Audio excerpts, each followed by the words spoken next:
ഒരു പ്രധാനപ്പെട്ട ഒരു സംഗതിയാണ് പറഞ്ഞു തരുന്നത്. ഇങ്ങനെ നൂല് ചെയ്ത് കഴിഞ്ഞാൽ നമ്മളിവിടെ ഒരു 2 ചെയിൻ ഇട്ടിട്ടല്ലേ ആ റൗണ്ട് ചെയ്തത്.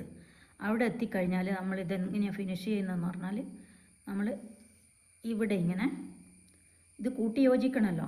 അപ്പോൾ അതിലേക്ക് ഒരു ട്രിപ്പിൾ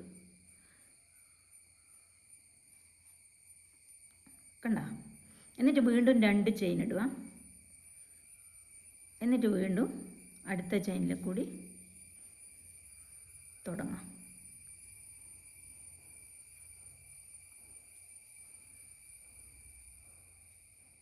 രണ്ട് കണ്ണി നൂലും വരണം സൂചിയിൽ. എന്നിട്ട്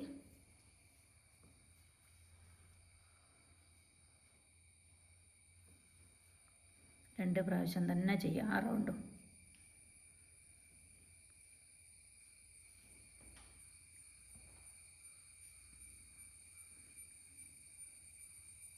ഒരു പാട് സ്പീഡിൽ അങ്ങ് ചെയ്ത് വേഗം കംപ്ലീറ്റ് ആക്കുമ്പോഴാണ് മിസ്റ്റേക്ക് വരിക.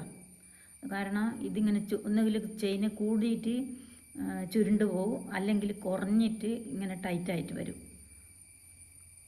അതുകൊണ്ട് ചെയിൻ തോറും എന്ത് ചെയ്യാം ഞാൻ പറഞ്ഞുതരാം. ഇതിങ്ങനെ ചെയ്താൽ ഒരു നല്ലൊരു സ്ഥലത്ത് ഇങ്ങനെ വെച്ചിട്ട് അത് വട്ടത്തിൽ തന്നെ അല്ലേ വരുന്നത് എന്ന് നോക്കുക. ഇങ്ങനെ കൂടി വരാനും പാടില്ല, ഇങ്ങനെ ചുരുണ്ട് വരാനും പാടില്ല. ഇത് റൗണ്ടായിട്ട് ഞാൻ മുമ്പ് പറഞ്ഞതുപോലെ പപ്പടം പോലെ തന്നെ വരണം. എന്നിട്ട് ആ റൗണ്ട് വന്നാൽ പിന്നെ ഇവിടെ എത്തിയാൽ അങ്ങനെ ഇത് റൗണ്ട് എങ്ങനെ എണ്ണാന്നറിയാവാ? ഒരു റൗണ്ട്, 2 റൗണ്ട്. പക്ഷെ നമ്മളിപ്പോൾ ഇവിടെ 3ാമത്തെ തുടങ്ങി. അപ്പോൾ 1 2 3 അങ്ങനെ 6 റൗണ്ട് ചെയ്യണം അങ്ങനെ വട്ടത്തിൽ. ഇപ്പോൾ ഇത് 3ാമത്തെയാണ് ചെയ്യുന്നത്. അത് നമ്മൾ